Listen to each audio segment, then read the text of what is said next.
Tá bom, fundo musical. Boa noite a todos aí. Hoje nós estamos aqui no nosso estudo bíblico. Estamos num ambiente diferente, né? Íntimo. Mas tá bom. Então, hoje nós vamos falar sobre introdução ao livro de Apocalipse, né? A gente tem falado sobre como é que fala? O estilo literário, né? E os métodos literários. E o Apocalipse é linguagem apocalíptica, que é diferente de cartas, diferente de Evangelho, que é biografia. Evangelho é biografia, né? É diferente de livro histórico, livro de Atos é um livro histórico, né? Mas hoje nós vamos entrar diretamente no livro, né? Do Apocalipse de João. Então, quem escreveu o livro foi o apóstolo João. Alguns dizem, porque ele coloca o presbítero e tal, que era um outro João, por causa da linguagem também que é diferente, né? Mas isso não é suficiente para não dizer que o livro não seja do João, o evangelista, né? O mesmo que escreveu o evangelho, porque, claro, ele está escrevendo em linguagem apocalíptica, né? Ele está escrevendo de visões que ele teve. Então, ele não está escrevendo ali a linguagem evangélica ou do evangelho. Então, mas nós vamos ver ali também alguns sinais que você vai ver que é João que escreveu. Coisas que você fala, isso aqui só pode ter sido João, né? Agora a data tem duas, como é que se fala? Duas linhas de pensamento sobre a data. Alguns colocam o livro entre 54 e 68 depois de Cristo, no reinado de Nero, porque o Nero houve uma grande perseguição no tempo de Nero, né? O Nero perseguiu muito cristão, pôs fogo em Roma, né? Depois disse que acusou os cristãos e tal, e tudo aquilo, né?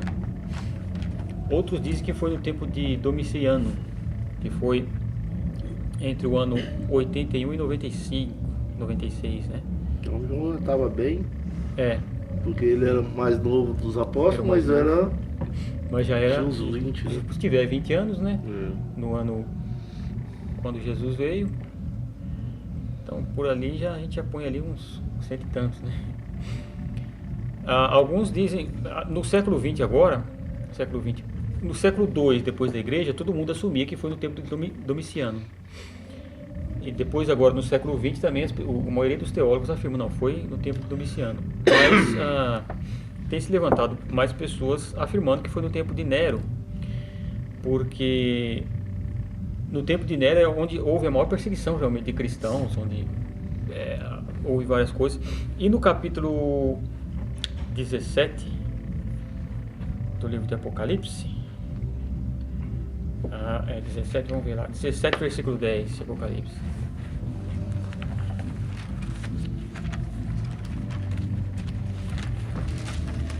E nós estamos estudando com um fundo musical aí, mas tá tranquilo, né?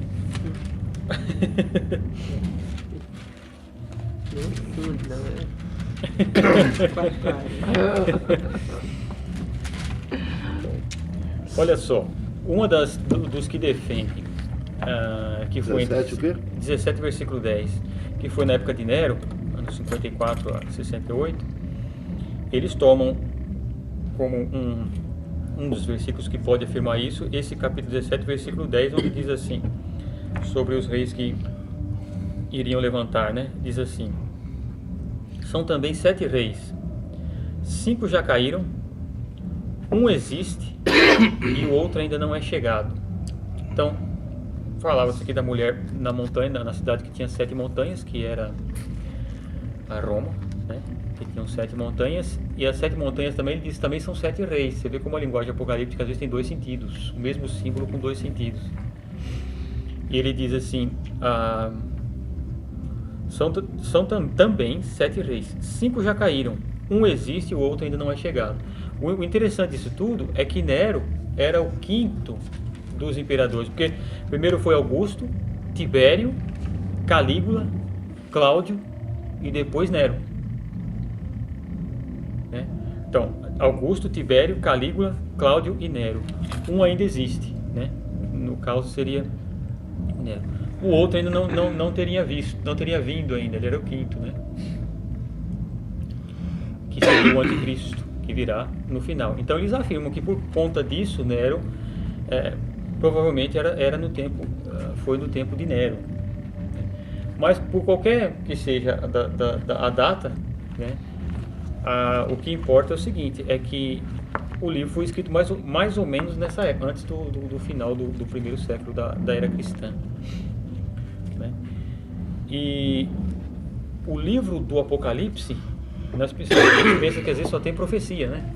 O livro do Apocalipse é um livro de profecia, é um livro que fala do final dos tempos e tal, mas ele é tido como o livro, é o maior livro de adoração do Novo Testamento. É o livro que tem mais hinos e mais orações no Novo Testamento. É incrível, né? A gente vai ver, por um exemplo, os santos cantando no céu, a gente vai ver anjos, os 24 anciãos, né, que se dobram diante do Cordeiro no céu, cantando um novo cântico, cantando aleluia. A gente vai ver vários cânticos. É um livro de adoração. Isso é importante, principalmente para quem lidar com louvor, né? O pessoal do louvor. É muito importante para entender a questão de como funciona o louvor no céu. O porquê, por um exemplo, que Davi, quando ele cria o louvor na casa de Deus no Antigo Testamento, você vê que ele começa a colocar ordens de levitas cantando para que o louvor durasse sem parar, né, que não parasse. João, quando ele é arrebatado ao céu, ele vê a mesma coisa lá, né? Ele vê um louvor incessante e ele vê 24 anciãos louvando a Deus, que tinham coroas na cabeça, tinham harpa e incensário na mão, né? Harpa e taça na mão. A taça estava cheia de incenso, que são as orações dos santos, né? Então é interessante que é um livro que vai falar muito de oração, vai falar muito de hino, vai falar muito de adoração, né? Então para o Novo Testamento, é o livro de adoração do Novo Testamento. É interessante como a gente vai ver como as pessoas adoravam a Deus ali, não só as pessoas, os santos no céu, os anjos, os querubins, os serafins, vai ver a hierarquia de anjos e muitas coisas, né? Então é um livro para ser lido desta maneira. E também um livro de esperança para nós cristãos, né? Ao invés de trazer medo, ele nos traz esperança, né? Nós vemos, por exemplo, que apesar das diferenças teológicas, né, que a gente estudou na última aula, né, e tem aqueles que acreditam que Jesus vai voltar antes da tribulação, uns acreditam que no meio da tribulação é quando Jesus volta, outros acreditam que é no final da tribulação, outros acreditam que não vai haver 1000 anos, né? Outros acreditam que 1000 anos é esse tempo da igreja. Independente dessas visões, todos creem que Jesus vai voltar um dia, né? Vai julgar os vivos e os mortos e vai levar a igreja com ele. E qual a vantagem, a ideia de estudar Apocalipse, porque os outros são de ensino de uma salvação de vida. E qual a ideia de estudar Apocalipse? Qual o fundamento que veio? Por que a gente deve estudar Apocalipse? Né? E por que veio também? Por que está aqui na Bíblia? Exato. Se não tem... igual você está falando, é um livro de louvores e tal, papapá, mas não é um livro de ensino de vida. Não é um livro doutrinário. Assim, tem a doutrina que é a doutrina da escatologia, que é a doutrina dos últimos tempos, né? Mas não é aquela doutrina para a vida cristã diária, como a gente viu no Paulo, né? Tem também coisas para a vida diária, mas não igual a gente vê nas até no Antigo Testamento tem a doutrina diária. E Apocalipse, qual o intuito que tem na Bíblia para que isso aconteça? Vai estudar o Apocalipse. Porque ele não revela nada que a gente... coisa para uma vida santa, uma vida diária, uma vida, entende como você fala, moral cristã e tudo mais. A gente vai ver também isso no livro do Apocalipse, mas não com tanta ênfase como nos outros livros, né? Quando, por exemplo, João vai escrever as 7 cartas aos 7 anjos, ele dá umas exortações bem pesadas ali para a igreja, como a igreja deve andar, né? Ele fala, está acontecendo isso na igreja. O castigo para quem faz isso é esse, esse e esse, né? Vai ter ali. Eu estudei uma vez o livro de Apocalipse, muito tempo atrás. No entendimento que eu tive de Apocalipse foi que Apocalipse não é igual o Eduardo falou, não é um livro para você ter uma educação cristã, alguma coisa. Mas ele veio como um aviso dizendo o que vai acontecer, o que vai acontecer no futuro, ou no hoje, no amanhã, entendeu? É o que vai acontecer, o que vai vir antes da volta de Cristo. E você vê, o livro de Apocalipse, ele demorou para entrar no cânon, para entrar entre todos os livros do Novo Testamento. Para ser tido como livro canônico, livro revelado por Deus. Existe uma tradução siríaca da Bíblia, chamada Peshitta, né? Ela coloca o livro do Apocalipse, tem alguns manuscritos que colocam, outros não. Outros não colocam ele como livro inspirado. Demorou para vir porque haviam várias, como se fala, vários escritos apocalípticos que falavam de linguagem apocalíptica.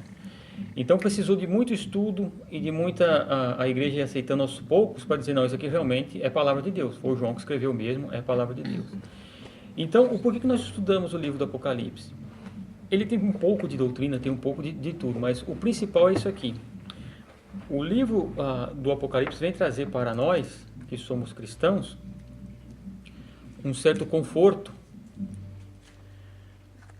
devido às coisas que a gente vê no mundo. Porque, por exemplo, a cada tempo, você vai vendo coisas do mundo que vai te deixando atônito e triste, né?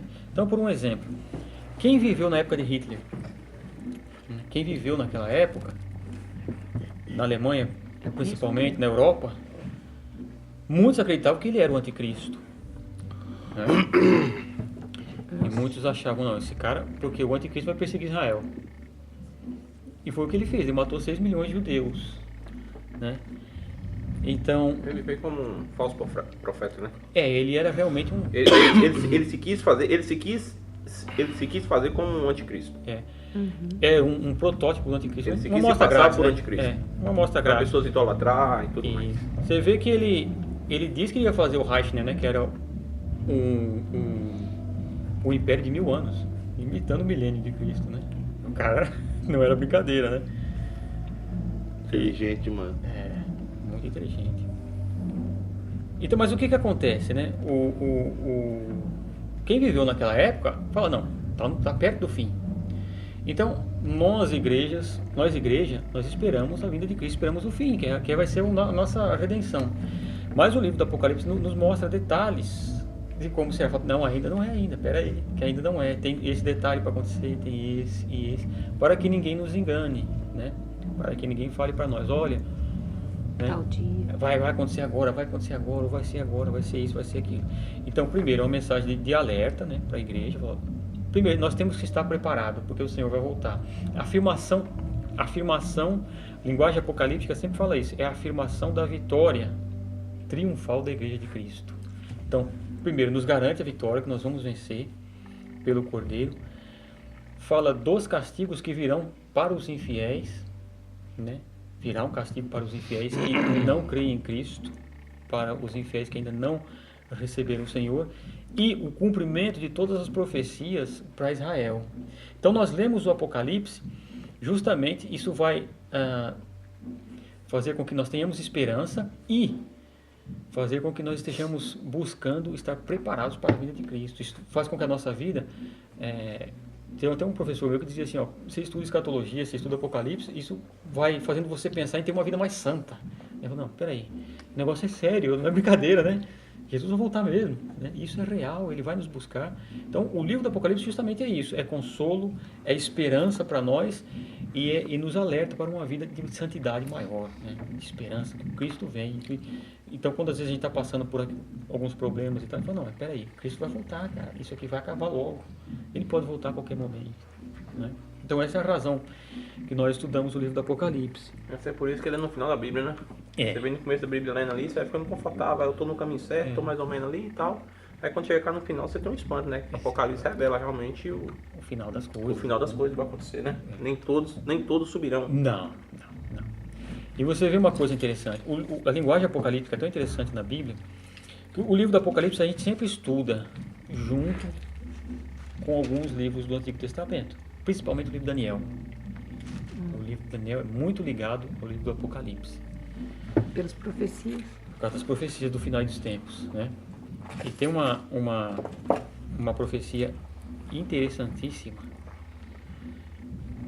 porque quando a gente lê a linguagem simbólica, muitas pessoas têm a tendência a interpretar tudo simbolicamente, né? Isso é símbolo, isso é símbolo. Mas até na linguagem simbólica existe uma literalidade, que daquilo vai acontecer, simboliza isso, mas vai acontecer literalmente, né? Então, por um exemplo, os 4 cavaleiros do Apocalipse, quando saem ali, um tinha uma cor, outro tinha outra cor, outro tinha outra cor, simbolizava pragas que iriam acontecer na Terra. Os cavalos são simbólicos, né? Mas a praga é verdadeira, vai acontecer mesmo, né? Então, uma prova disso, a gente vai estudar um pouquinho do livro de Daniel hoje também. A gente vai para o capítulo 9 do livro de Daniel. Estou em Zacarias. Vou clicar aqui em Zacarias.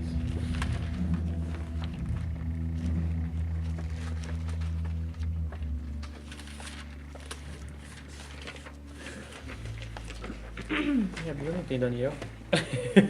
Eu também saio, eu tomo um café. Que isso, gente? Tá doido? Daniel capítulo 9. Aí, ó.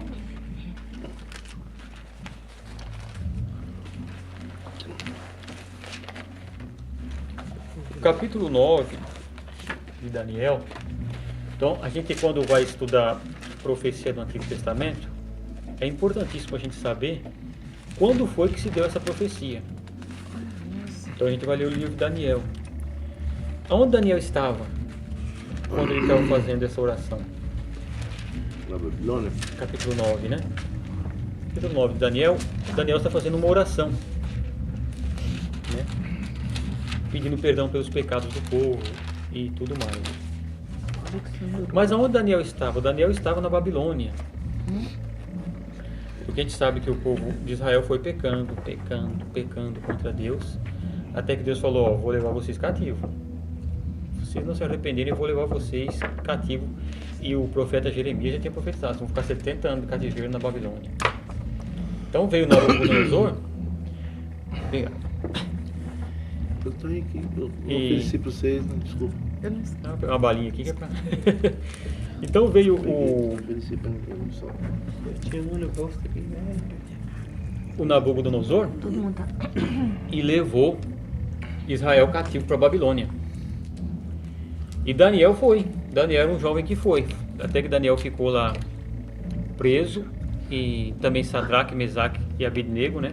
Que foi o nome que o rei da Babilônia pôs neles, né? O Nabucodonosor. E aí o que aconteceu? Daniel nunca voltou para Israel mais. Morreu na Babilônia, no exílio. Mas ele teve visões do que ia acontecer com Israel e com o mundo também. Então aqui ele estava orando e pedindo perdão a Deus pelo povo e tal, e orando, e falou: até quando, Senhor, e aquilo outro. Vocês podem ler o capítulo inteiro. Mas no versículo 21, olha só o que acontece. Daniel diz assim: estando eu... Deixa eu esperar para todo mundo achar aí para a gente ler junto. Olha, tá assim, diz assim, ó, versículo 21. Estando eu, digo, ainda falando na oração, o homem Gabriel, que eu tinha visto na minha visão ao princípio, veio voando rapidamente e tocou-me a hora do sacrifício da tarde. Então sabe que em Israel tinha o sacrifício de manhã, à tarde, no meio-dia, tem todos os sacrifícios que tinha que se fazer. Na hora do sacrifício da tarde, o anjo Gabriel veio, Daniel estava orando, e tocou ele. Ele me instruiu e me disse: Daniel, agora vim para fazer-te entender o sentido. No princípio das tuas súplicas saiu a ordem, e eu vim para declará-la a ti, porque és muito amado. Portanto, considera a mensagem e entende a visão. Então, está orando, veio o anjo e falou assim: vou explicar para você a visão agora. 70 semanas estão determinadas sobre o teu povo e sobre a tua santa cidade para fazer cessar a transgressão e dar fim aos pecados, e para expiar a iniquidade e trazer a justiça eterna, e selar a visão e a profecia, e para ungir os santos dos santos. Então olha só, 70 semanas estão determinadas sobre o teu povo. Qual que era o povo de Daniel? Israel, os judeus, ok? Então aqui não está falando para a igreja, não está falando para nós, não está falando para ninguém, está falando para Israel, ok? 70 semanas estão determinadas para o teu povo. Para quê? Para fazer cessar a transgressão e dar fim aos pecados, e para expiar a iniquidade e trazer a justiça eterna, e selar a visão e a profecia, e para ungir os santos dos santos. Então depois de 70 semanas, acabou, vem o fim, acaba a transgressão, sela todas as profecias, acabou. Aí ele diz assim: sabe e entende, desde a saída da ordem para restaurar e para edificar Jerusalém, até o ungido no hebraico é Mashiach, Messias, né? E no grego é Cristo. Então, desde a ordem de saída para restaurar e edificar Jerusalém até o Cristo, o príncipe, 7 semanas e 62 semanas. As praças e as tranqueiras se reedificarão, mas em tempos angustiosos. Então, quando se desse ordem, porque Jerusalém estava destruída aqui quando Daniel estava na Babilônia, Nabucodonosor entrou lá e destruiu tudo, ok? Eles estavam cativos na Babilônia. Então foi assim, quando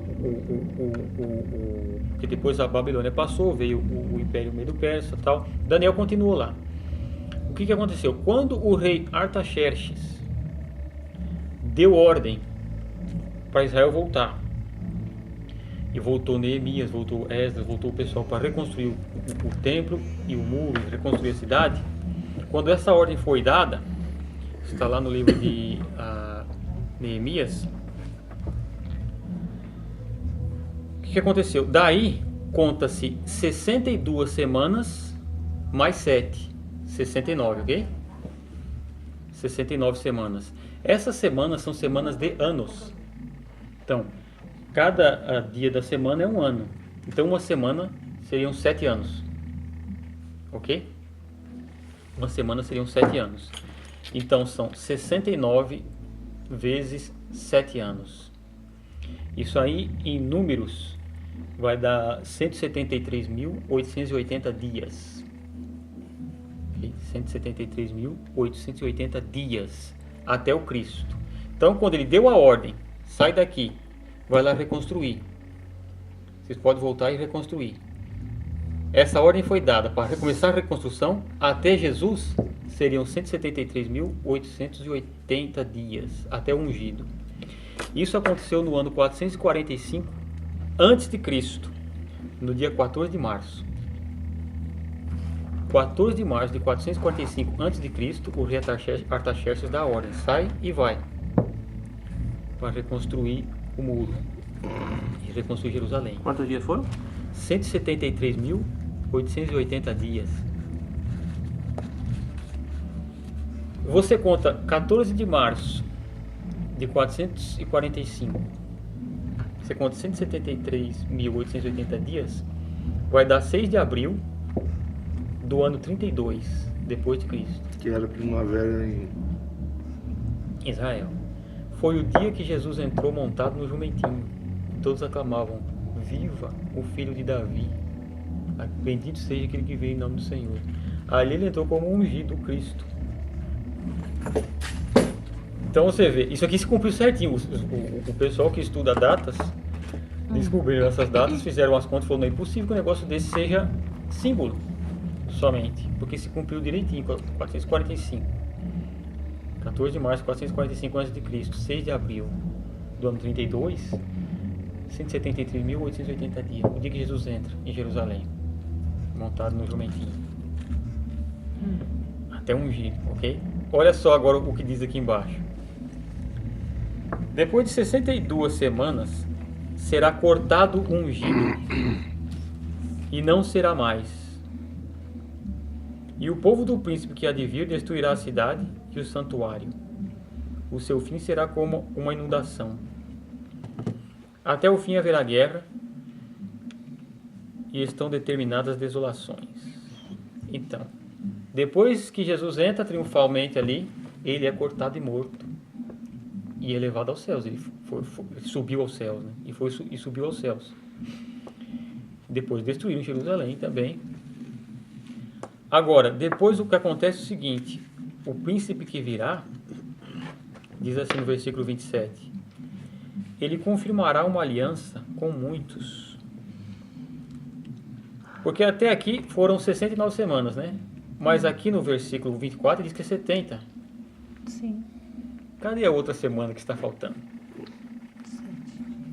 Para completar 70. Isso aqui é chamada da 70ª semana. A semana de número 70. Até agora foi só 69, não foi? Uhum. Até o ungido 69. 62 mais 7, 69. Mas ele não disse que era 70? Olha o que ele diz no versículo 27. Ele confirmará uma aliança com muitos por uma semana. A última. Que são 7 anos. São os 3 anos e meio. Né? 7 anos de tribulação. E aqui na metade, né? Aí diz assim, por uma semana, mas na metade da semana, 3 anos e meio, fará cessar o sacrifício e a oferta de cereais, e sobre a asa das abominações virá o assolador, até a destruição determinada, a qual será derramada sobre o assolador. Então, nós vemos aqui que o livro do Apocalipse, quando João vai falar da tribulação, ele está falando especialmente dessa última semana. Entendeu? Porque são 69 até Cristo, faltou a última. Essa última não chegou ainda. Nós estamos no meio. Então está aqui. Sai a ordem tal, 69 semanas até o Cristo. Até o Cristo, 69 semanas, ok? Ele é cortado. A 70ª não veio ainda. Nós estamos nesse tempo aqui, que é chamado tempo dos gentios, nosso tempo. Por isso, o apóstolo Paulo fala que a ignorância dos judeus é até que se complete o número dos gentios que vão entrar, que vão ser salvos. Completou o número dos gentios que serão salvos, a Israel se converte. Mas depois de uma grande tribulação. Então, o livro do Apocalipse vai tratar especialmente dessa 70ª semana, a última semana de Daniel, que não aconteceu ainda. Ficou mais ou menos claro? Então, com a vinda de Cristo, paramos na 69. 69. A vinda e a morte de Cristo parou na 69. 69. E a última, que é a 70ª, não aconteceu ainda. Mas isso foi, Que é essa foi última. essa parada. Que é a Porque graça. 70 semanas é praticamente um ano e 4 meses. Um ano e 4 meses. Se fosse dias normais, né? Dias normais. Mas eu não sei, os anos lá são diferentes. Né? Essas aqui são semanas de anos, porque quando se fala em profecia, Cada dia. há semanas de anos, né? Então, por exemplo, cada dia da semana representa um ano. Então, cada semana representa 7 anos. São 7 anos da... Por isso que a última semana são 7 anos. É a última semana. Em 7 dias você conta 7 anos. Então, uma semana são 7 São anos. 7 anos. 7 Na dias. profecia. Então conta-se 7 anos. Então, a 70ª semana última são 7 anos de tribulação. Que são 3 anos e meio de... 3 anos e meio que ele faz um tratado de paz com muitos povos, e principalmente com Israel. Porque o que diz o apóstolo Paulo na epístola dele? Ele diz assim, olha, quando todos disserem paz e segurança, então virá o fim repentinamente. Porque nós estamos vendo guerras, não é? E tal, e as pessoas ficam apavoradas. A terceira guerra mundial, e vai acontecer isso, e vai acontecer aquilo. Mas o que diz o Senhor? Né? Muita deficiência. Vamos lá para o capítulo 24 de Mateus, para a gente ver isso daí. Né?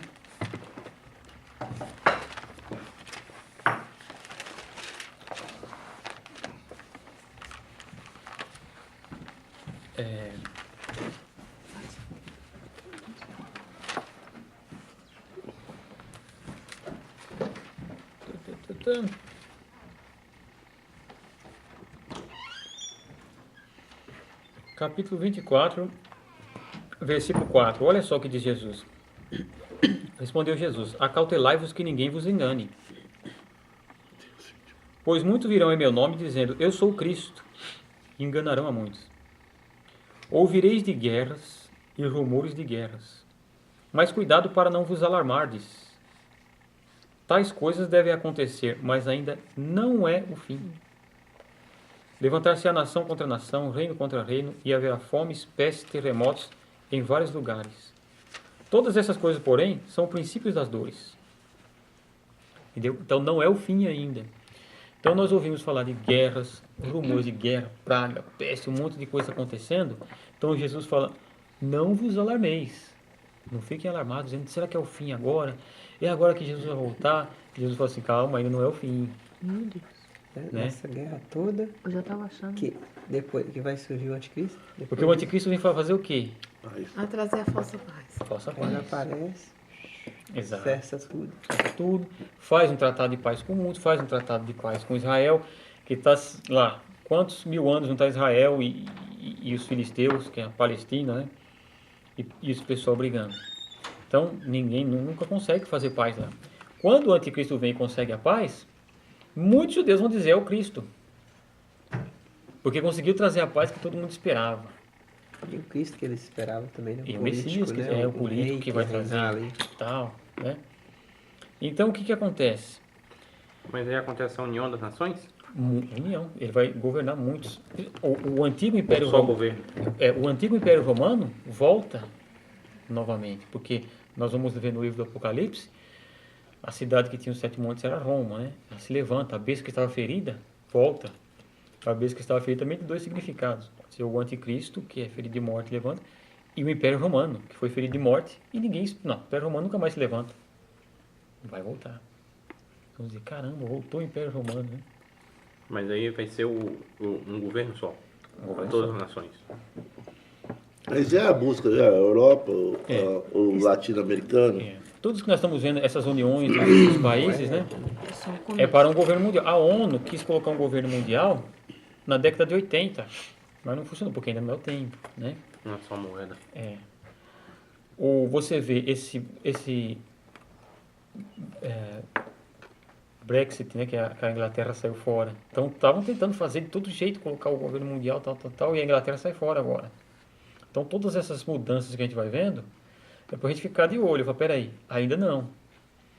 Né? Jesus pode voltar a qualquer hora, porque ele pode arrebatar a igreja e de repente acontecem as coisas. Mas, para a gente não se alarmar e continuar trabalhando duro. Eu vi um debate sobre esse assunto e no final o que estava conduzindo o debate disse assim, você sabe por que tem muitas dúvidas a respeito? Um acha que é antes, o outro acha que é no meio, só que é no final? Deus deixa isso na igreja, sabe por quê? Porque se a gente soubesse quanto a gente relaxava, então vou esperar um pouquinho, mas enquanto a gente não sabe, vamos trabalhar hard, né? Vamos trabalhar pesado para que a gente espere o Cristo e estejamos preparados. Então, essa última semana agora, esses 7 anos, é o que mais vai falar no Apocalipse. Que é a semana de castigo contra as nações e de tratamento com Israel, que estão determinados sobre o teu povo. Né? Então, nós vamos ver ali as 2 testemunhas, nós vamos ver um monte de coisa. Mas na verdade, assim, quando que a gente vai saber que nós estamos nessa semana? Uhum. Só quando as profecias forem cumpridas. Nós, igreja, vamos ser levados antes Onde acontecer. de acontecer. Então, em tudo isso a gente não sabe qual a semana que a gente não imagina. Praticamente, por calcular por número, a gente vai chegar a um número que vai... Nós estamos no chamado tempo dos gentios, que não é contado. Que é o tempo onde todos a igreja vai entrando, Quando entrou a última igreja, a última pessoa gentil se converteu, não sabemos o número. Né? Só Deus sabe o número de quantos vão ser salvos. O último se converteu, aí o anticristo se manifesta.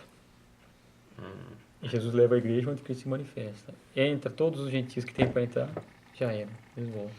Porque a igreja não pode estar aqui, né? Não, porque depois nós vamos ver sobre isso também, quando nós estivermos falando sobre o anticristo, o apóstolo Paulo, uma de suas cartas, ele fala assim, que ele ainda não se manifestou por causa daquele que o detém. Paulo fala assim, vocês sabem quem é que o detém agora, para ele não se manifestar. Mas quando aquele que detém ele for tirado, então ele se manifesta. Então, aquele que detém hoje o anticristo para se manifestar é o poder do Espírito Santo que está na igreja. Porque a igreja é quem pode resistir ao diabo e o diabo fugirá de vós. E as palavras de Cristo, eu edificaria a minha igreja sobre esta pedra e as portas do inferno não prevalecerão sobre ela. Então, quando a igreja é tirada da terra com o Espírito Santo, o selo do Espírito Santo, que nós somos selados com o Espírito Santo. Quando nós somos tirados daqui, aí se manifesta o anticristo. Mas a vinda do anticristo é uma provação? A vinda do anticristo é um castigo. Porque Deus tira a sua igreja, leva, certo? Vai ficar pessoas, vão ficar um número de pessoas. Essas pessoas vão ficar na terra. Na Bíblia, acho, não sei se fala, se eu estou correto. Haverá uma segunda chance. Ok. Nós vamos ver no livro do Apocalipse também. No meio do Apocalipse que vai ter ali santos que vieram da grande tribulação. São pessoas que morrem na tribulação e são salvas. Que não recebem o sinal da besta e morrem por causa do nome de Cristo. Ok. Então, mesmo assim, ainda vai... Vai. As pessoas que ficam vão ter aquela segunda chance, É. supostamente sendo falada, que isso é o fundamento do anticristo vir. Que é para essas pessoas que ainda têm o pé lá e o pé cá, ainda teria aquele... Vai provar tanto do bom como do mal e vai... tomar Porque essa decisão. Eu acho que vai ser o que acontece? No plano de Deus, existem vários tipos... Existem vários grupos, né? Tem ali Israel, que Deus tem um plano para eles, para a salvação deles. Tem as nações, que serão governadas pela igreja. E aí tem mártires, tem os mártires da tribulação, que o galardão deles é diferente do galardão da igreja. Tem a igreja, que o galardão da igreja é diferente de todos. Tem os 144 mil virgens que são israelitas, homens.